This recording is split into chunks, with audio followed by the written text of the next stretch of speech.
now, you're tuned into RBLR, the home of Tampa Bay's Reveler Sports. What's going on, RBLR Nation? You are tuning into the Rays portion of our podcast here at RBLR Sports. I am one of your hosts, Zach Blaine, and with me today is the myth, the legend, Mr. Ben Whitelaw. How are we doing today, sir? Hey, good morning, Zach. What's up? Oh, just fighting these allergies still, man. This Tennessee move was as much as I'm loving it here, this is kicking my butt. Yeah, it sounds like it a little bit. Yeah, so Rays baseball this week. It's a little bit of an up and down season. Up and down week. Sorry, not season. My bad. Yeah, so far, it is what it is. Like, the Rays are a little banged up. They have their best hitter. He's out right now. So I said a while ago when Brandon Lau got hurt, like, just play 500 ball until he gets back, and they'll be fine. So as long as they keep doing that, it's all right. But they dropped one to Baltimore, I believe, since we last recorded, because we recorded Sunday morning. Swept Miami in a quick 2-game series. Manuel Margot came back, and now they've dropped the first 2 of 4 against the Yankees. If they just take the next 2, that's fine. Even if they take 1, like, that's okay. They just gotta just relax a bit. It's fine. Yeah, I mean, you and I and Eureka had talked about it a little bit in the beginning, but it's like the only team that's really playing good baseball in our division right now is the Orioles. Like, we're getting beat by teams that really shouldn't.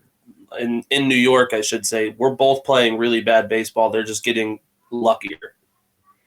Yeah, like, they've had 2 really good pitching performances. Like, I mean, we'll talk about it more in a little bit, but, like, yeah, Baltimore has, I think they're 4-6 in their last 10 games, and even, like, that record doesn't really show like they've been playing better baseball than most of the other teams in the division.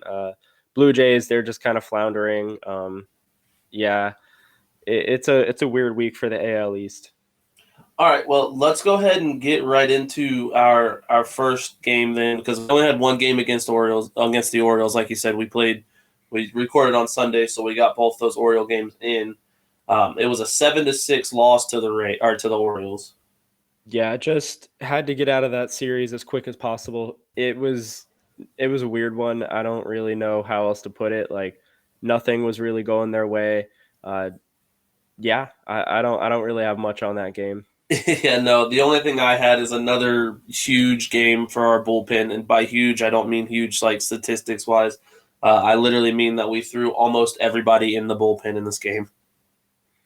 Yeah, we had the off day after that, so, they were able to do that, but it's still like everybody was just having like uncharacteristically themselves types of games. So yeah. I feel like I'm going to keep going back to it, but it's just one of those ebbs and flows of baseball type thing. Like, it's going to happen to everybody.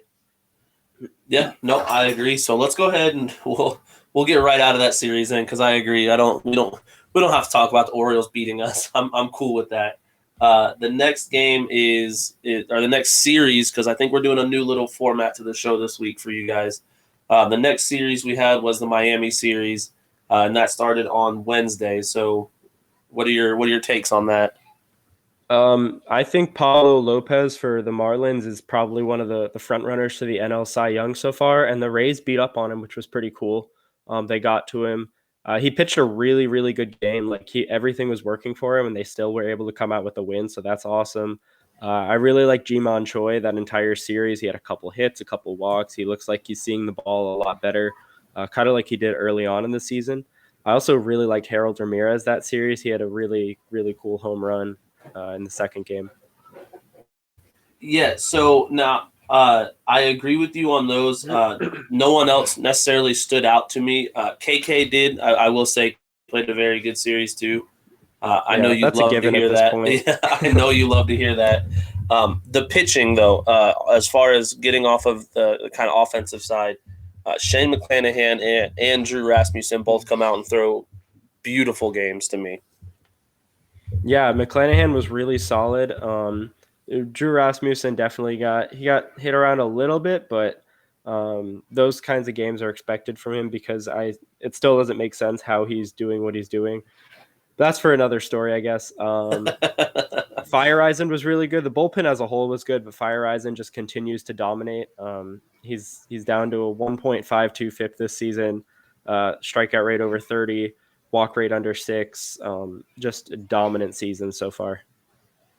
Yeah, I mean, what's his ERA up to? It's got to be. I know he was at 0, but it bumped up a little bit if I'm not mistaken. So what is he at? Like a .01 now or something? I don't know. I can check. I'm pretty sure he still hasn't given up a run though yet. Oh, well, No. then ignore me. JP, I'm sorry. As I know because I mean his FIP is just insanely low. Like that's crazy. Yeah. Yeah, he hasn't given up a run yet. Just still dominating. Yeah, Well, that's then, crazy. He's only yeah, given up. I mean, he hasn't given up an earned run. He gave up yeah. an unearned run, but he's only given up 5 hits so far this whole season. So good for him. That's phenomenal. I'm telling you, he's going to be he needs to be in the running for reliever of the year at this point. Yeah, I mean, if he keeps doing it, I know it's still early. He's only thrown like 20, 21 innings, whatever. But hopefully he's somewhere in that conversation. But yeah, he's been really solid. Yeah, so we had again something else we talked about before the show started, but we had 2 off days this week. I think that's the most off days we've had all season, aside from the off season. Right. And then we get into it's not been pretty so far. So I'll let you take the reins on it to start off, but give me some of your opinions so far. Both teams haven't looked really good at all. Ralph Garza came in that first game for mop-up duty, and the game was already out of hand by that point because someone on the defense doesn't make consistent plays when they're playing shortstop. But they only had 1 off day this week. You're right. I just looked. Monday. Yeah. But I was a liar again. That's twice I've lied to you guys this episode. I'm so sorry. There you go. But just tons of really good pitching performances so far. Yarbrough was really good in the first game. So is Nestor Cortez. And then yesterday we had a pretty good performance from Springs and Jamison Taillon or whatever. Yeah, that was pitched yesterday. Just really good pitching performances. Both offenses look pretty bad. Yankees had a couple solo shots, and that was really it. Like there wasn't much else going on. So it's almost like kind of like a boring series. I know Ray's Twitter's like freaking out, but it's 2 games. It's if they win 1 or 2 for the rest of the series, then everybody's going to be like, oh my God, the Rays are going to the World Series. So just don't get swept, and that's fine with me, honestly. Like it's cool. Yeah, exactly. And that's the thing. Like everyone's freaking out. I saw it on Twitter too. Everyone freaking out. It's like we're still number 1 in the wild card race. We're only a few games back on the Yankees. So realistically, like we're still better at this point than we were last season, record wise. I don't understand it. It's not even June yet. Like I think we were spoiled by the success in the 60-game shortened season because everybody's like, yeah, we should win like 70% of our games. That's how baseball works. Like, that's not how baseball works. That's not realistic. Like yeah. No, I don't know, but it's fine. I do want to give the Yankees some credit, and not really the Yankees, but Mr. Nasty Nestor himself, Nestor Cortez, he is so good. Yeah, he mixed his pitches really well. That was probably the best game he's ever pitched in his career, and it just happened to be against the Rays. So I don't think he could pull that off again, but yeah, he was pretty solid. Yeah, so after that game, in that game he threw 8 innings, 4 hits, 1 earned run, 1 walk, and 5 Ks. But after that game, he had a 1.7 ERA. And I know that there's some other people in contention for big awards, but I think as much as I hate the Yankees, and I really do, Nestor is one of my favorite Yankees players ever, I think. Just that goofy mustache, just the way that he acts. I got to give him some credit, credit where credit's due, as much as I hate to admit it. Yeah, no, he's a cool pitcher, and Baltimore messed that up because they had him for a little while and just kind of like let him walk. So uh, he could be an Oriole right now. I wish he was, but it's fine. Yeah, he's a cool pitcher and pretty good. He's honestly like if Yarbrough threw like 1 mile per hour harder, that's what he would be essentially. Like he would be the same style of pitcher. Okay, that's a. I didn't think about it that way. Maybe that's why I like him so much. And I'm not even the biggest Yarbs fan on the podcast right now, but I didn't even think about that. So that is, it was like we said, it was kind of a short baseball week. Like it felt like there wasn't much baseball going on for us. So those are all the series that we played. Now, is there anything that you take away from this week as a whole, like that maybe some fans are or Twitter fans aren't seeing that maybe they should? Yeah, that the Rays are still ninth in baseball, or they have the ninth highest weighted runs created plus as an offense. Like they have like a pretty well above average offense with, offense being down league wide this year. They're still, among the top 10. They're eighth best in outs above average as a team. So they're a top 10 defense. Like the past 2 seasons, they've been top 5 offense, top 5 defense, top 5 pitching staff. I think they're somewhere in the top 10 for pitching as well, but they're going to end up near the top 5 by the end of the season. So I think everybody just needs to kind of like look bigger picture and, relax a little bit. The upcoming roster crunch that was supposed to happen at the end of this month got pushed back to June 19th. So the Rays are going to keep rolling out lots of rest days for guys, lots of mixing it up, but they're keeping guys fresh for that big stretch run in the summer in like July when they're going to have a bunch of double headers. They're going to have fewer off days, so they're kind of like mixing and matching, playing the matchups like they always do, but they're also sprinkling in plenty of rest for everybody to keep them fresh. So they haven't hit their stride yet. They will. Yeah, it's cool. They're going to be fine. So you mentioned keeping them fresh. Do you know what would make them look fresh while keeping them fresh? Oh, that's a good one, but I don't know. What is it? That would be if they went to shop.rblrsports.com and checked out some of the fresh and amazing designs that Mr. Eureka does over there. We have shirts that are inspired by the Rays, inspired by the Bucks, the Bandits, the Rowdies, the Lightning, pretty much any Tampa sports team you could imagine, and they are all just amazing. And we even for you listeners have a discount code. I'm sure you've heard us do this before, but this one is completely different. I promise. Mr. Ben, what's the discount code? So yeah, go to shop.rblrsports.com. Use promo code FLAPPY. That's FLAPPY for 10% off your order. I could spell it in my sleep at this point. I could spell it with my eyes closed. It's FLAPPY. So go ahead and get 10% off your order. I wish you would have spelt that wrong, low-key. Never again. So something different we're going to do this week. We're going to talk about some topics that we kind of a topic for Ben and a topic. So Mr. Ben, I'm going to let you go ahead and go first, because I know my topic this week is something that you're going to be a fan of. Okay, cool. Yeah, I'll go first here. So I just wanted to talk about Wander Franco a little bit. Everybody wants him. Everybody on Twitter and a lot on Reddit. I try to ignore that more, but everybody's telling Kevin Cash, whoever's in charge, I don't know, just put Wander on the IL. He's injured, but he's really not injured. Like he's probably sore, but he's just making really poor swing decisions at the plate. Like he's slumping. He's not injured. If you look at the swing rates, the outside of the zone contact, like I tweeted out a graph from Fangraphs this morning of like the 10-game rolling average on his outside of zone contact rates. Like, so he's just swinging at everything. And because his bat to ball skills are so like good and like from a different planet, he's making contact with everything. So he's just not hitting the ball well.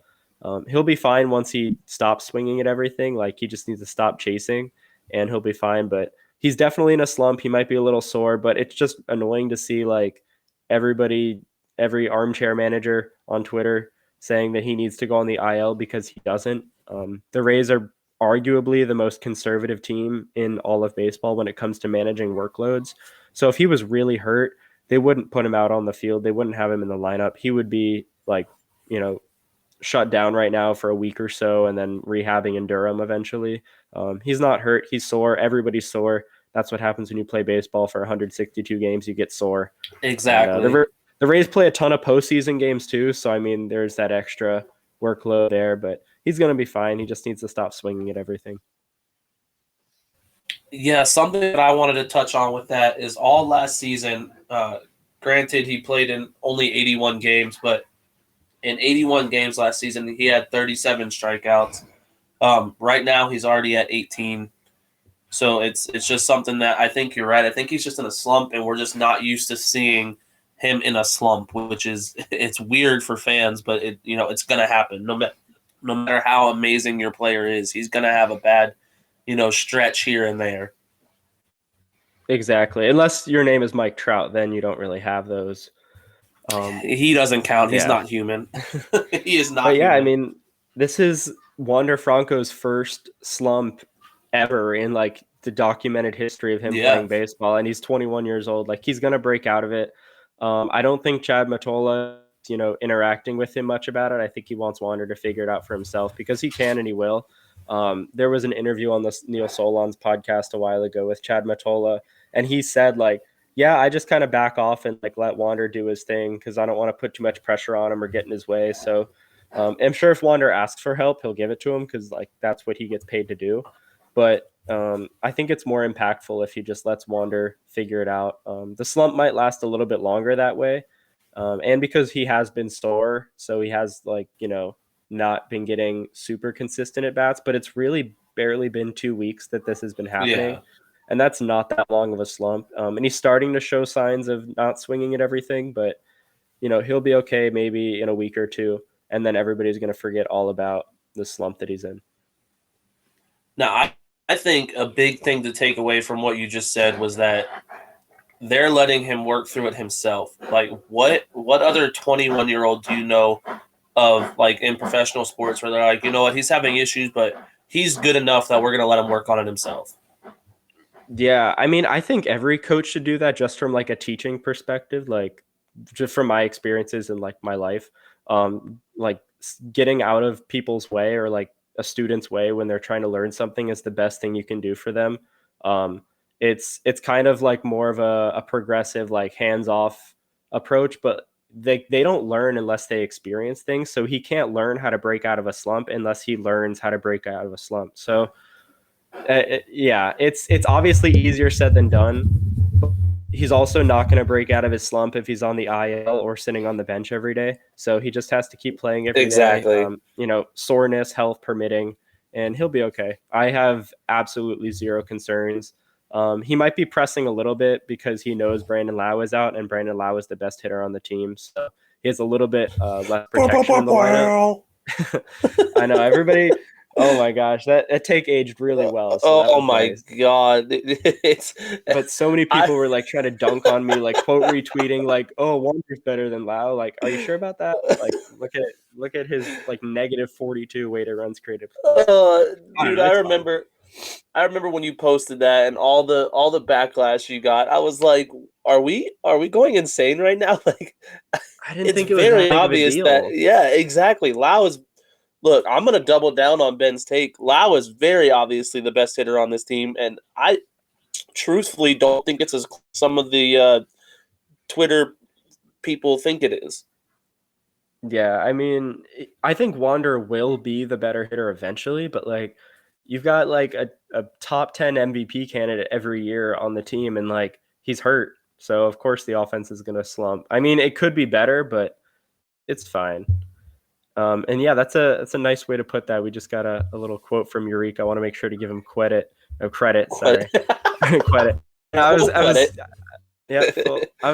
I was thinking like Brandon Lau, and I'm like, okay, there's a W in his name. I need to say credit, but no.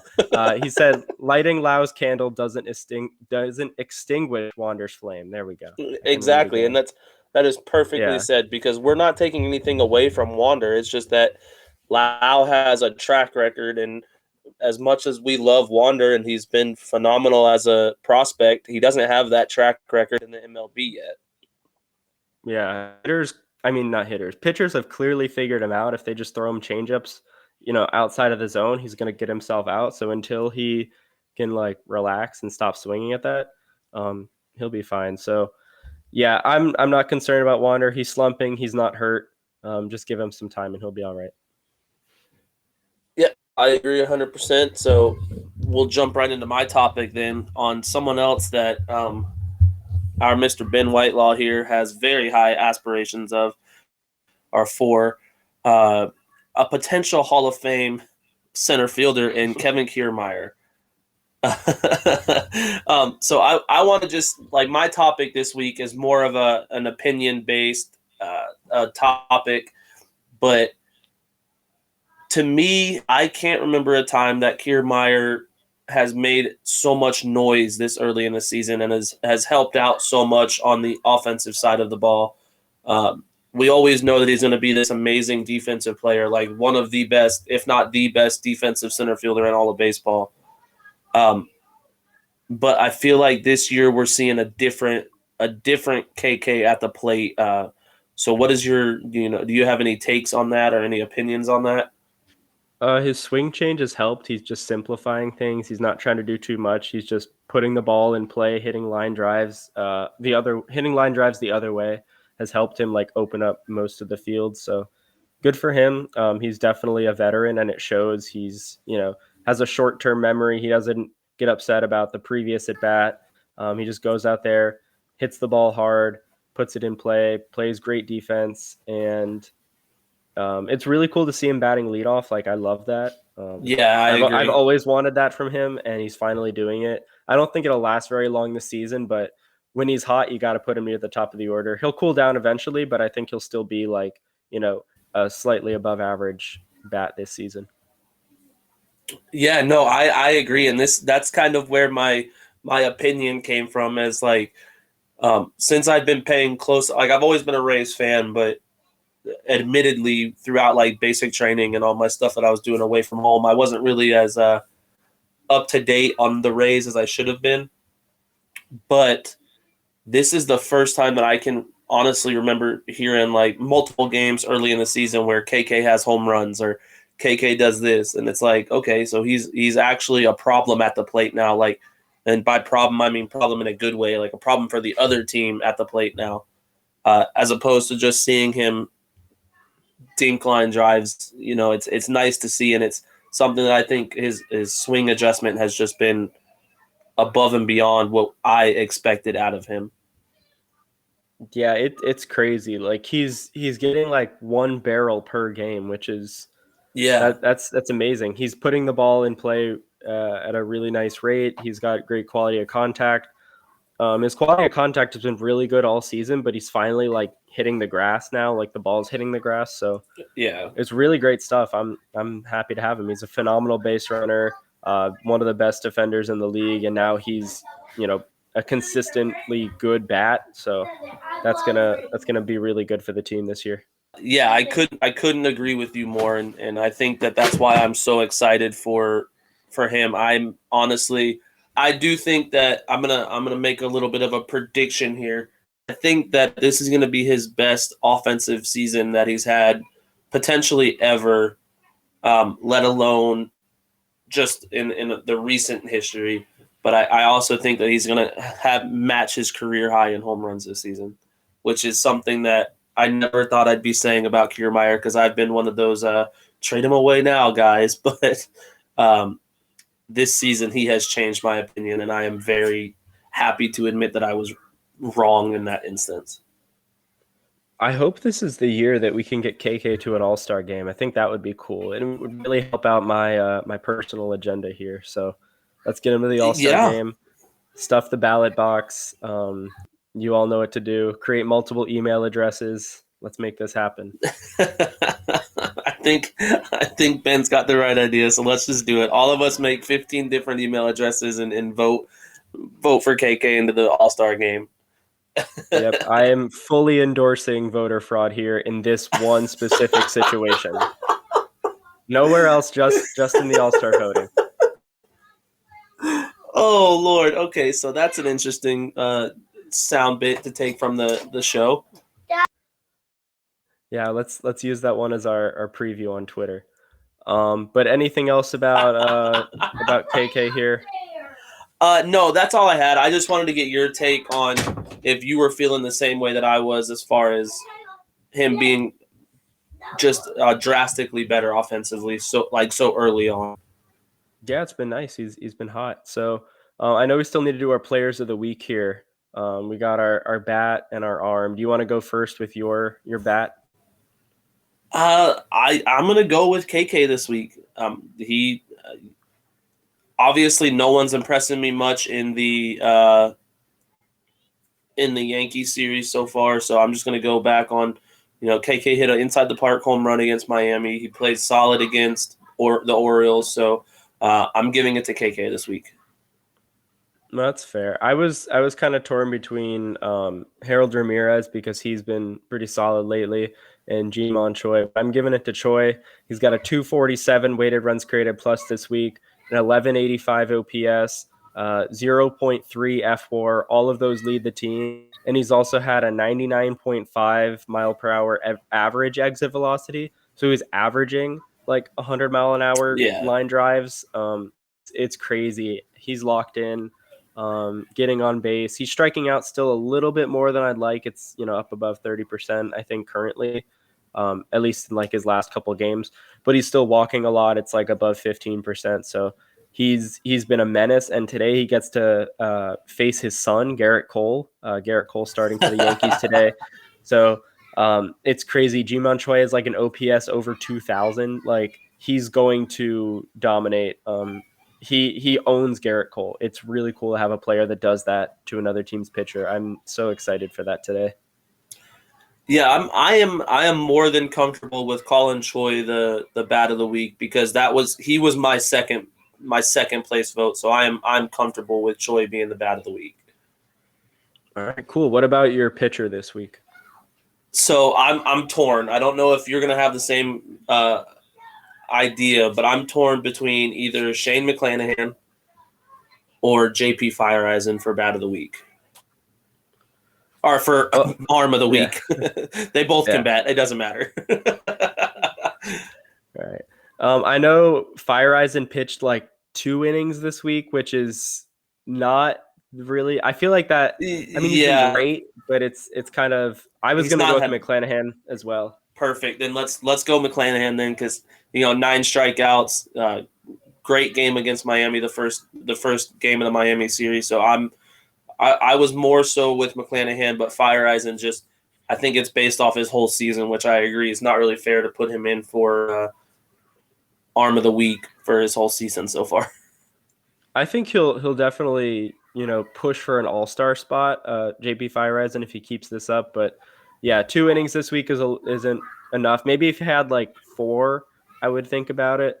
But McClanahan had a 42.9 strikeout rate, 9.5 walk rate, 30% whiff rate, 1.14 FIP. Like Shane McClanahan is the guy. He doesn't start today. Corey Kluber starts today, but I just don't see the Rays getting swept with Shane McClanahan pitching. So if they lose today, I don't think will happen. They'll at least have a chance with McClanahan because he is the guy. He takes the game into his hands. The buck stops with him. He's not going to get pushed around out there. He's going to do some pushing. So hopefully Corey Kluber can get it done today. And I really think he will. He's got some pretty good numbers against the Yankees for his career. And yeah, McClanahan is he's the go-to guy. Like when you need something to pitch, he is the guy. So not to mention, I love it. He is in talks. I was doing some research this week actually because I was curious. I know it's very early, but the Cy Young odds and predictions, and he's actually up there relatively high in the Cy Young predictions. So I think it could happen. Yeah, I don't really know who else in the AL has been better than him. Maybe Gosman, but Verlander is having a hell of a season. Again, as much he's another guy that I can't stand, but he's having a hell of a season. But doesn't he just pitch against like the Royals and the Athletics like every game? Pretty much, yeah. McClanahan went out there and like dominated the Angels. Pretty sure he shut down the Blue Jays one game. Like he's the guy right now. So I don't know. We need him to come through against New York. I think that'll help. But Oh, agreed. yeah, I mean, it's still early. It very early, way too early to be talking about Cy Youngs and stuff. But I just had to throw it in there that he is in consideration for a Cy Young. Yeah. All right. Well, anything else as we wrap this up here? Yeah, no, that's all I got. I was going to ask you the same thing. You got anything big that you want to bring up before we go? I think the Rays are going to end up splitting this series here. I think they're going to rattle off 2 quick wins. They go to visit Texas. They're playing against the Rangers after this for 4 games, and then Chicago, the White Sox, are going to come into the Trop for a series before we start recording next. I think Wander's going to snap out of it this week, and I think the Rays are going to take care of the Rangers pretty easily. Maybe sweep that series, maybe win it 3-1. But I think Wander's starting to show signs of life, like his outside of the zone contact and swing percentages are starting to plateau. So hopefully that means they're going to reverse. I don't really see them continuing to get worse and fall apart there, because he is good and he has to be getting less sore as time goes on. Like, he's been getting some sporadic rest. So I think Wander's going to step it up soon. Yeah, no, I'm going to agree with you, and I'm fingers crossed that he snaps out of it, because he is the best player on our team right now with Lau out. So, we kind of need him to snap out of it in order for us to be able to, string some wins together. I do know that the kids are getting wild. They're excited for Wander to snap out of it. So it is, it's going to happen. I can sense it. Yeah, it's something in the air, right? Yeah, exactly. Well, the last thing I want to say is to all you guys listening, we appreciate you guys for getting this far. It's been, we do this because we enjoy the feedback we get from you guys and the comments and everything. So if I could ask you guys to do one more thing for us, it doesn't involve buying shirts or anything, which if you want to do that, we'd love it. But this is actually completely free. If you just go on to all the major streaming platforms, Apple Music, Spotify, Google, all the places that you guys are listening, and just give us a like and a follow, that would be fantastic. And aside from that, I'm going to shoot it over to Mr. Ben to get us out of here. No, yeah, like Zach said, follow us on all the social media things, Instagram, Twitter, Facebook, like and subscribe to our podcast, write us a review, especially on Spotify. Super easy to do that. You just tap 2 things and give us 5 stars. Pretty good deal there. So thanks again, everybody, for listening, and go Rays. Thank you for tuning into this presentation by RBLR Sports. On your way out of the stadium, please remember to like and subscribe.